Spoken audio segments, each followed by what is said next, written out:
जय हिंद दोस्तों, आप सभी का स्वागत है। आज के वीडियो में हम लोग बात करेंगे कि आरआरबी एनटीपीसी के लिए जीके की क्या बेस्ट स्ट्रेटजी रखें कि हम लोग 40 में 35 प्लस का स्कोर कर रहे हो।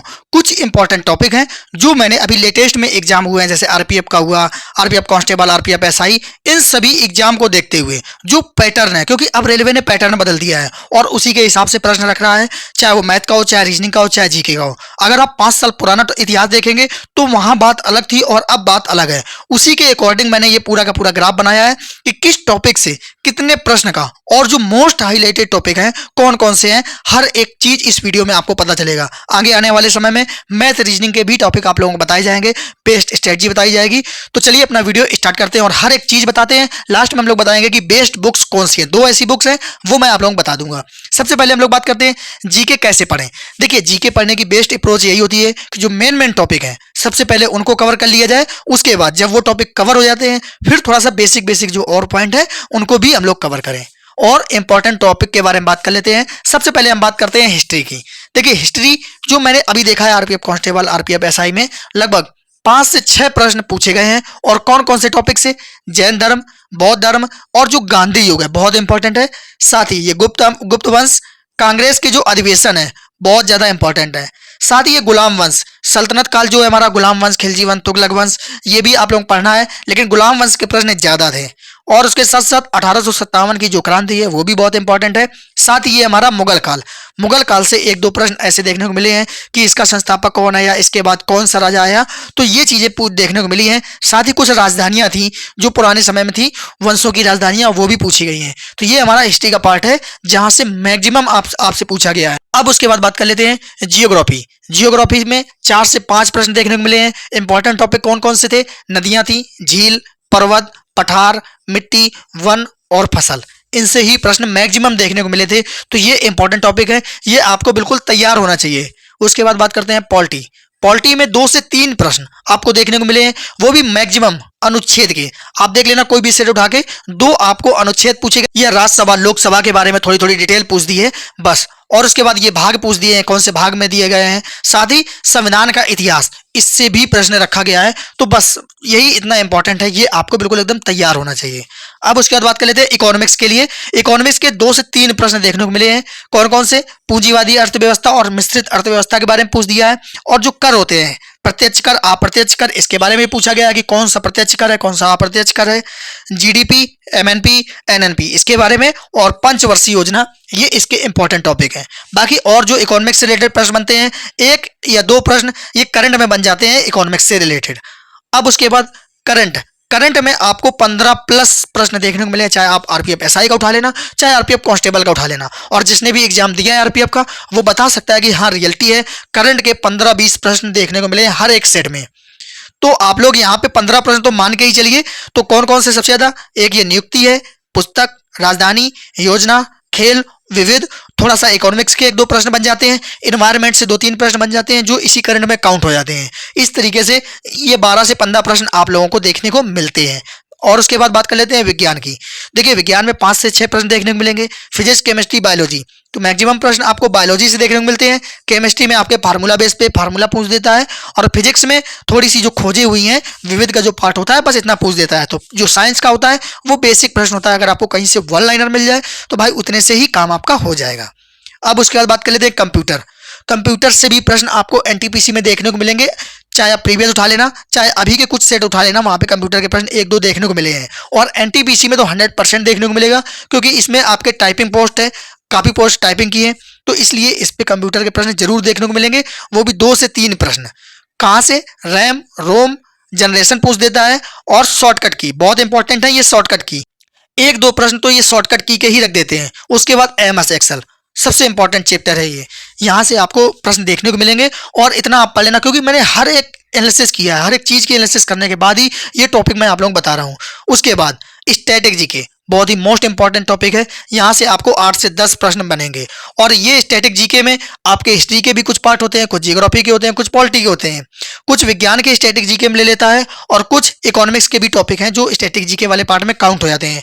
तो स्टैटिक जीके में जो टॉपिक है ना, उनकी पूरी लिस्ट बन चुकी है। मैं आप लोगों को स्टैटिक जीके का एक एक चीज बता दूंगा कि हाँ स्टैटिक जीके में कहाँ से पूछा था। और ये मैं ऑन एन एवरेज बात कर रहा हूँ, किसी में स्टैटिक जीके 5 प्रश्न भी रख देगा तो कहीं पे विज्ञान कम कर देगा, कहीं से कुछ चीज कम कर देगा। तो ये आप लोग ध्यान कर लेना। मैंने एक ऑन एन एवरेज बता दिया कि लगभग इतने प्रश्न इस टॉपिक से पूछे जा सकते हैं। अब उसके बाद ये पूरा हमारा टॉपिक हो गया। मैंने आप लोगों को इंपॉर्टेंट चीजें बता दी हैं कि कहाँ से कितने प्रश्न तक पूछे जा सकते हैं। अब उसके बाद बात कर लेते हैं बेस्ट बुक्स की। तो देखिए, एक बुक्स आती है यूपीएससी। यहां से आप अगर यूपीएससी की बुक लेते हैं 2025 की, भाई यहां से पूरा का पूरा 100% फंस के जाएगा इस बुक से। वहीं पे आप अगर लूसेंट पढ़ते हैं तो लूसेंट में आपका ये 90% फंस के जाएगा। अब चूज आपको करना है कि भाई मुझे 90% वाली पढ़नी है कि यूपीएससी की ये बुक पढ़नी है जिसमें 100% सिलेबस दिया हो। अगर यूपीएससी बुक की बात करूं, भाई कम से कम इसमें 1000 से 1200 पेज होंगे, और अगर लूसेंट की बात करूं तो 200 से 250 पेज होंगे। अब आप देखिए, आपको ये 1000 बुक पढ़नी, 1000 पेज की पढ़नी है कि 200 पेज की पढ़नी है। अगर मेरी बात करो तो मैं रिकमेंड करूंगा लूसेंट को। आप चाहे तो कोई भी पढ़ सकते हैं भाई, 100% वाली पढ़ लीजिए। लेकिन एक चीज ध्यान रखना, आप अगर 100% वाली बुक पढ़ोगे कि मुझे 100% तैयार करना है, ये आपको 1000 से 1200 पेज पढ़ेंगे। क्या आप पढ़ सकते हैं? इतनी जल्दी तैयार कर सकते हैं? अगर आप एक तरफ से पढ़ना शुरू करेंगे तो 15-20 दिन में सिर्फ इस बुक को एक बार रीड कर पाएंगे, केवल रीड कर पाएंगे, याद करना तो छोड़ दीजिए। वहीं पे ये बच्चा होगा लूसेंट से तैयारी करेगा, ये मुश्किल से 5 से 6 दिन में पूरी बुक पढ़ लेगा। अब सोचिए, ये उस 15 से 20 दिन में 3-4 बार खत्म करेगा, ये इतने बार पढ़ करेगा। अब अगर आप इसको एक बार पूरा पढ़ रहे हो, क्या आप पूरा 100% तैयार कर लेंगे एक बार के पढ़ने से? नहीं कर पाएंगे। वहीं पे ये बच्चा होगा, ये अपना 90% तो तैयारी कर लेगा इसको जब 5-6 बार पढ़ लेगा। तो आप खुद सोचिए कि बेस्ट कौन सी हुई, ये लूसेंट हुई या ये हुई। आप 100% आएगा फंसेगा, सब कोई जानता है, लेकिन आप कितना कर पा रहे हो वो इंपॉर्टेंट होता है। आप अगर 100% पढ़ोगे तो क्या पूरा 100% याद हो जाएगा? क्या पूरा 100% कर लोगे? नहीं कर पाओगे। इसलिए हमेशा बेस्ट अप्रोच ये रखो कि मैं जो पढ़ूं वो पूरी तरीके से तैयार कर लूं। तो आप लालच में ना पड़े कि यहां से 100% पढ़ जाएगा, आप तैयारी नहीं कर पाएंगे। आप इस बुक से पढ़ लें, अच्छा खासा आपका स्कोर हो जाएगा। मैं आपको सच्चाई बता रहा हूं, आधे से ज्यादा बच्चे गलती कर देते हैं डीप खोजने के चक्कर में। वो डीप खोज लेते हैं, पेपर भी 100% फंस जाता है। आप क्वेश्चन मिलाएंगे भाई, पूरे के पूरे 40 प्रश्न इसी बुक से मिल जाएंगे, लेकिन आपको तैयार कितना हुआ वो इंपॉर्टेंट होता है। आप 40 में जब इसको पढ़ते रहेंगे तो मुश्किल से 20-25 ही कर पाएंगे, लेकिन वही बच्चा इतने कम पेज पढ़ के यहाँ 30-35 का स्कोर कर लेता है। तो आप बताइए बेस्ट कौन सा हुआ, ये कम पेज पढ़ने वाला या ज्यादा पेज पढ़ने वाला? तो हमेशा स्ट्रेटजी आप सोच के बनाएं कि भाई मुझे 100% नहीं करना है, 90% 80% भी सॉल्व हो गया तो मेरा काम हो जाएगा। इसलिए हमेशा ध्यान रखना, किसी भी पेपर की तैयारी करने के लिए कम पेज में ज्यादा नंबर ले आऊं वो बेस्ट होता है, ना कि ज्यादा पेज वाला पढ़ के कम नंबर लाऊं वो बेस्ट होता है। बाकी आपकी मर्जी है। मैंने बहुत सारे लोगों को लूसेंट बताई थी, वो कह रहे हैं आज के समय में लूसेंट से पेपर नहीं आता है। ठीक है, पेपर इससे आता है, यूपीएससी की एग्जाम, यूपीएससी की बुक है, मनोहर पांडे की बुक आती है 2025 एडिशन की, आप ले लेना। मेरे पास भी वो बुक रखी हुई है, तो आप वो बुक ले लेना भाई, 100% फंस जाएगा। लेकिन 100% फंसने का मतलब ये थोड़ी है कि आपका 100% आ ही जाएगा। ऐसी बुकें तो जब पढ़ी जाती है जब आपके पास 1 साल 2 साल का समय हो। आप भी जानते हैं एनटीपीसी में सिर्फ 2 महीने का समय है। भाई क्या कर लेंगे 2 महीने में? आपको मैथ भी पढ़नी है, रीजनिंग भी पढ़नी है, करंट भी पढ़नी है। तो आपको टीचर नहीं बनना है, आपको एग्जाम क्रैक करना है। आप सोचिए कि मेरे 40 में 30 प्लस का स्कोर हो जाए, भाई आप बहुत अच्छी पोजीशन पे रहेंगे अगर 30 प्लस स्कोर कर देंगे। इसलिए मेरा सजेशन लूसेंट है। मैंने आपको दोनों ऑप्शन दे दिए, भाई आपकी मर्जी है। तो मैंने आपको पूरी चीजें बता दी हैं, और ये मैंने जो बताया है नए पैटर्न के आधार पर जो अभी लेटेस्ट में एग्जाम हुए हैं, जहां पे जीके का सिलेबस पूछा गया, 50-50 प्रश्न थे जीके के, वहां से मैंने ये चीजें उठाई हैं। और मैंने आप लोग पहले ही बता दिया है कि करंट जो मोस्ट इंपॉर्टेंट 15 का रहने वाला है, उसके बाद स्टैटिक जीके 8 से 10 प्रश्न रहने वाले हैं, कंप्यूटर के 2 से 3 प्रश्न।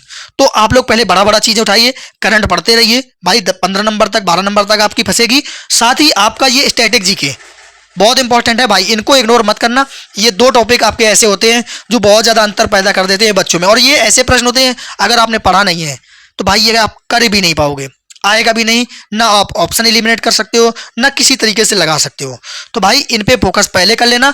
फिर ये कुछ ऐसे टॉपिक मैंने बता दिए हैं, अगर आप इतने टॉपिक पढ़ लेते हो ना तो आपका स्कोर अच्छा हो जाएगा। और इसी तरीके से मैंने मैथ का, रीजनिंग का, हर एक चीज को अभी नए पैटर्न के आधार पर जो रेलवे बना रहा है, रेलवे ने जो पैटर्न बदला है उसके अकॉर्डिंग उसको सेट किया है। तो जल्दी आपको वीडियो मिल जाएगा, स्ट्रेटजी मिल जाएगी, हर एक चीज मिल जाएगी।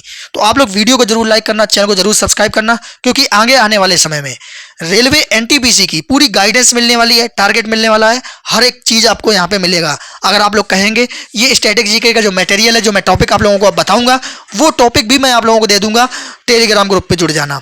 कुछ ये टॉपिक हैं जो इंपॉर्टेंट है, मैंने खुद के अपने नोट्स बनाए थे अपने लिए, वो भी मैं आप लोगों को प्रोवाइड करा दूंगा। तो आप लोग सब्सक्राइब जरूर करना, लाइक जरूर करना, और टेलीग्राम में जरूर जुड़ जाना। तो मिलते हैं अगले वीडियो में। जय हिंद।